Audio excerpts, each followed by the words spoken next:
tell me that it's evolution. I'm back with Stephen Halbrook and Wisconsin Sheriff David Clark, who this week warned that enforcing any gun laws that would deprive Americans of the right to bear arms could lead to a second American Revolution. Sheriff, you've been very vocal, and by the way, I absolutely agree with you. If you wait for 911, then shame on you. You've got to arm yourself and defend yourself once you educate yourself. Well, what's this whole idea of a second revolution? Where's that coming from? Well, the question was, would I participate in assisting the feds coming into states and going into homes and taking everybody's gun away? And I said, I would not be a part of something like that. And I said, one of the reasons is I wouldn't want to get shot, because the American people are only going to put up with so much before they push back. And I said, if the feds tried to do that, disarm this country, I said, you would see an uprising and maybe a version of the second American Revolution because of that. Just read the Declaration of Independence. You know, it's right in there. So it was talking about the feds coming in and going into homes.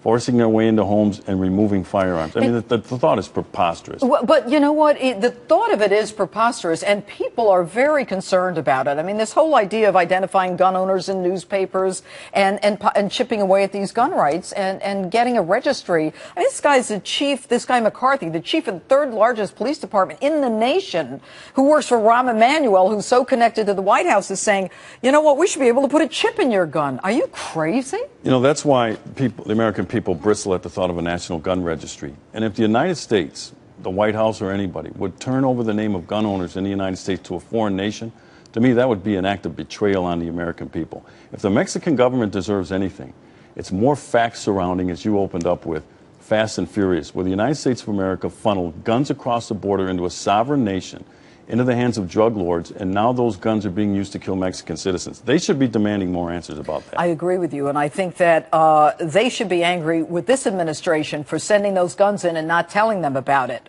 all right, because their people were murdered as well. But let me go to you, Stephen Halbrook. I mean, you're the constitutional expert here.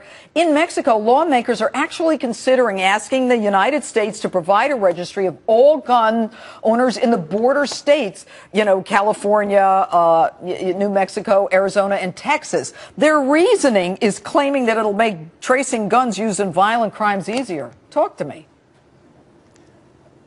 Registration is prohibited by U.S. law. It's been for a long time. Our first law prohibiting registration was passed right before World War II because we saw the experience of Nazi Germany, Soviet Russia. Registration means confiscation. The Firearms Owners Protection Act signed by President Reagan prohibits registration. The background check system prohibits it because we don't want a system in our country where all the citizens are, their names and identities are given to the government. And can you imagine turning this over to the Mexicans? You've already got members of the Mexican police and military selling their guns to drug traffickers. What are they going to do next? Organize burglary rings to go into the border states? Well, that is exactly the argument. Here's where the guns are. Go get them. But Sheriff, yes. Let me go back to you. The McCarthy, you know, you've got 25 years. You're a homicide detective. You've been elected 3 times as sheriff. I mean, you've been around the block. You know the drill. Why would this police chief, he can't combat murders in Chicago. He's not succeeding. What's your message to him? Well, he doesn't have any answers for all the killing that's going on in Chicago right now. And when you don't have answers, you deflect. So he chose to blame law-abiding gun owners for all the carnage and bloodshed that's going on in Chicago.